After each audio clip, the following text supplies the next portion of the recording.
So today, Madam President, the passage of this bipartisan legislation couldn't come at a more important time for our growers and producers and exporters. That is, today we're saying that American farmers matter and their survival matters more than the exorbitant profit of international shipping companies. That's what we've really tried to tackle in this legislation as our two colleagues brought forth this legislation in record time. It was passed in the House of Representatives, led by Congressman Garamendi and Congressman Johnson.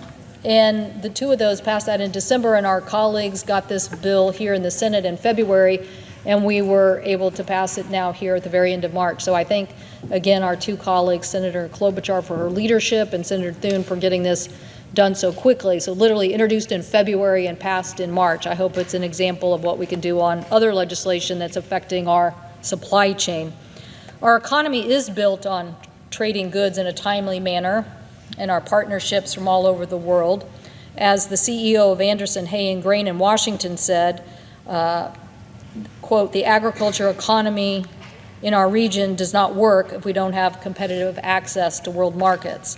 And right now, the supply chain isn't working. Our ports have been clogged, shipping companies have struggled to keep up with demand, and the cost of American exporters who are trying to get hay and milk and apples to the global market have gone through the roof.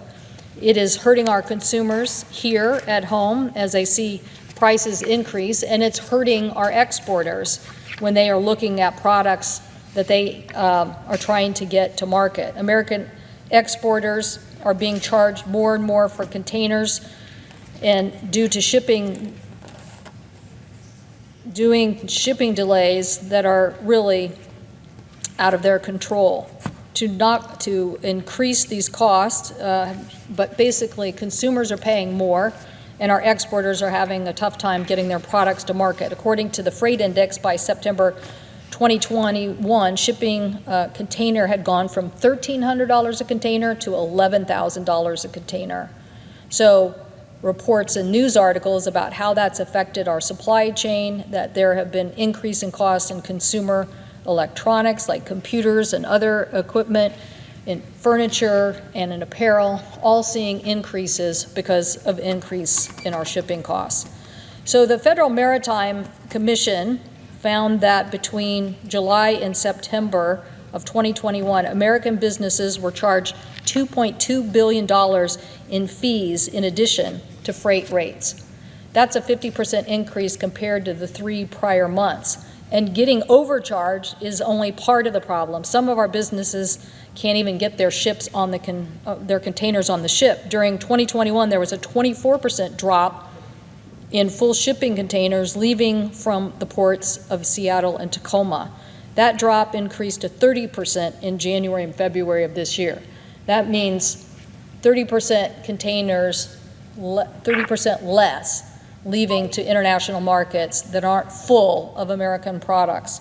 American exporters and their products are being left on the docks, and that's why we wanted to act quickly, because the American farmer with growing season upon us can't afford to wait another minute for the Federal Maritime Commission to do its job and help police this market and make sure that our products and our farmers are not being overcharged or left on the dock. The Washington State Potato Commission reported an 11% decrease in exports from 2019, and according to Dairy Gold, American dairy producers lost $1.5 billion last year due to port congestion and related challenges. So all of this means that getting this legislation onto the President's desk could not be more important.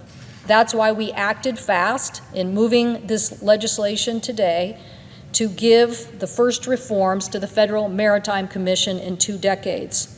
Those new tools given to the Commission are to increase the rules to prevent American products from being left on the docks, increasing transparency so that the fees that shippers are charged are known and can't be overcharged, and 3, preventing the shipping companies from retaliating against our local American businesses.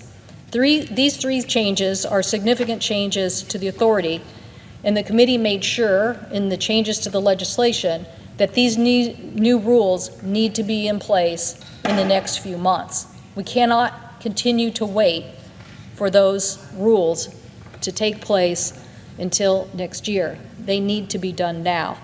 That is why the Commerce Committee, I'm sure, will work in a bipartisan fashion to see the implementation of this law and to make sure that the Commission is aggressive in going after the exorbitant fees that are being charged by these international shipping companies.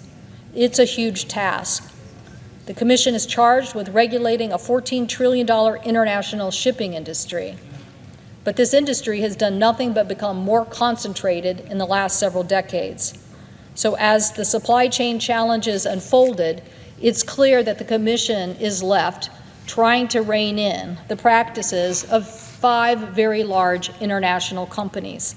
That's why we had to act fast and we had to be aggressive at making sure the Federal Maritime Commission would work to put rules in place that will help American ag exporters and help protect American consumers. Again, I thank my colleagues for their great work on this legislation. The state of Washington desperately needed to see the Federal Maritime Commission reform.